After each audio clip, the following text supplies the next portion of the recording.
On June 2nd, 2022, Double Doink tweeted, "Anytime you start a Twitter beef, it's only a matter of time before someone starts talking like Sephiroth in your mentions." This is the Museum of Twitter, the show we talk about the most important tweets in the history of Twitter.com. A lot of people on Twitter simply do not know how to talk like normal people. And when you get in any sort of argument, those people come out of the woodwork. And they start speaking, like this tweet says, Sephiroth. Sephiroth is the villain of Final Fantasy VII. He's definitely the most famous villain in the series. I know this because I don't know any other villains from Final Fantasy. And the thing he's known for is speaking in a very dramatic manner, and often using flowery language, and kind of just sounding like a highfalutin movie villain. I looked up Sephiroth quotes to try to find some examples, and this is what I got. "That which lies ahead does not yet exist. Shall I give you despair? Those who look with clouded eyes see nothing but shadows. And what I have shown you is reality. What you remember, that is the illusion." So if you spend any time on Twitter, you immediately can tell that this is accurate. Because there always is some bozo who thinks they're going to win an argument by coming in talking like Sephiroth. I have referenced this tweet before on a previous episode, but I think that it does deserve its own episode. Because when you know what to look for, you see it everywhere. A lot of examples were put in the replies of Double Doink's tweet. Like Walt Quisney shared this example, which ends with GameStop Defiler saying, "There's nothing more uninspired than what you do on here. You deflect criticisms with the rhetorical maneuverings of a preschooler.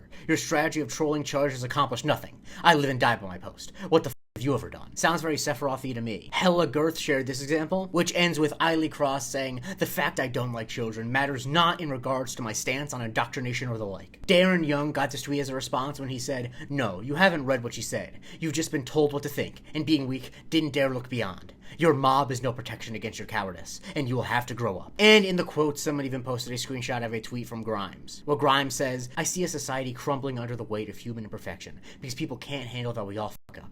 I see humans becoming pathetic shadows of themselves, fighting for a fragile acceptance by turning against their friends." So the theme here is that people use flowery language and speak in very dramatic terms to try to sound extra serious, as if sounding the most serious and the most smart is how you win an argument. This was a thing I believed when I was 12 years old, and it is concerning to see adults still do it, but honestly most of what I see on the internet is seeing adults do things that I grew out of when I was 12. Now when I was trying to find examples for this, it was a little bit difficult, because the thing I ran into a lot, like here with sorry, is that when it is used as a response to people, they delete their tweet, which is understandable. If I got accused of speaking like Sephiroth, I would delete my tweet as well. But the thing that this tweet birthed, beyond just a specific tweet, is the term Sephiroth posting. I wasn't sure if it birthed the concept, like maybe it existed before this tweet, but when I looked up Sephiroth posting before this tweet was tweeted, it was just people actually tweeting about Sephiroth, so I do think it invented it. Like Pascal Emmanuel Gobry was accused of it when he said, "I wish people like Alex understood that in a truly free world, men like me would hunt men like him for sport. The only thing standing between this and that is belief in things like nation, God, honor, etc." Which led AJ Holmgren to say, "I'm sorry, but if you're a public intellectual doing this kind of Sephiroth posting, you have to post physique." On June 1st, I said Grums is having a breakdown in Sephiroth posting again. Grums is an annoying guy on Twitter, I don't feel like going into it, but he said, "While you were sleeping,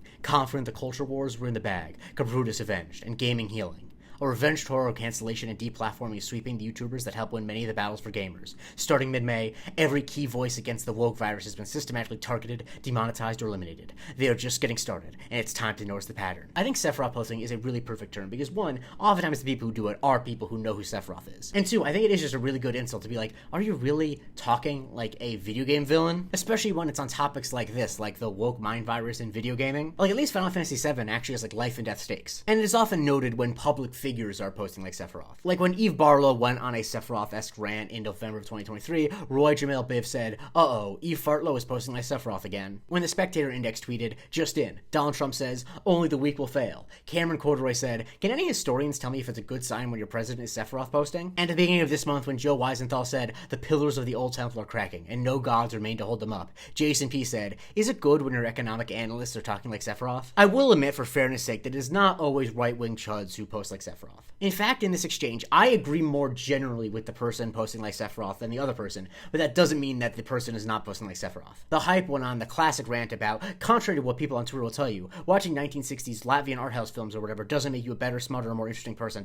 A thing I would point out is that these people always pick Eastern Europe because they know if they said Japanese art house films, they'd be accused of being racist. But I digress. Mosolo Han said, "This is the fall of civilization. This shameless, cloying, irritating, small-minded, self-satisfied Philistinism is the reason that we don't deserve and will never get to live in paradise. Woe betide him who never wanted to stimulate his mind or expand the horizons of his spirit." Once again, in the debate of is it a good thing to watch things outside of your comfort zone and from other cultures, I am firmly on the yes, you absolutely should do that. And more important than that, you should not be smug about not doing that. But I cannot say in good conscience that it is not Sephiroth posting to talk about irritating, small-minded, self-satisfied Philistinism being the reason why we'll never get to live in paradise. You can just say it's good to engage in other cultures and you shouldn't be smug about it. And obviously, if you've been on Twitter at any point in the past few years, you know that Elon Musk is the king of Sephiroth posting. Like Ben on Blue Sky pointed out when he said, "There is a large graveyard filled with my enemies. I do not wish to add to it, but will if given no choice. Those who pick fights with me do so at their own peril, but maybe this is their lucky day." Keep in mind, this is Elon Musk we're talking about, the man with the physique of a crushed cardboard box, talking about filling graveyards with his enemies. And I'm sure if he knew about the term Sephiroth posting, he would think of it as a badge of honor, because I'm sure whoever he paid to play Final Fantasy VII for him told him that Sephiroth is a cool character. But perhaps my favorite use of it as a meme is American Truck Songs 10 on Blue Sky actually photoshopped an Elon Musk tweet into a text bubble from Final Fantasy VII, where as Cloud cradles Aerith, Sephiroth says, "My companies make great products that people love and never physically hurt anyone. So why the hate and violence against me? Because I'm a deadly threat to the woke mind parasite and the humans it controls." Yep, that doesn't feel out of place whatsoever over a screenshot of Sephiroth. And so what do we do about this? Well, Kenneth Shepard says that the antidote to Sephiroth posting is Barrett posting, as in posting like the Final Fantasy character Barrett, which is a thing you can do if you'd like. But ultimately, I think mockery is always the best solution. The internet is why people feel comfortable talking like this. Like, occasionally you'll find people in real life who talk like this, but usually you won't, because the words sound ridiculous coming out of their mouths. And so I think that a well-deployed, "What the hell are you talking about, man?" is very useful. In fact, I feel like it's very underdeployed on the internet these days. Because if someone's gonna come at you Sephiroth posting, you don't actually need to engage with the argument that they're making. If they want you to engage, they can engage with you talking like a normal person, not like they're the fictional character Sephiroth. Follow me for a new tweet every day, and please consider going to my Patreon, patreon.com/Museum of Twitter, where you can vote on what I cover on Subscriber Sundays, and you get a weekly bonus episode called the Museum of Not Twitter.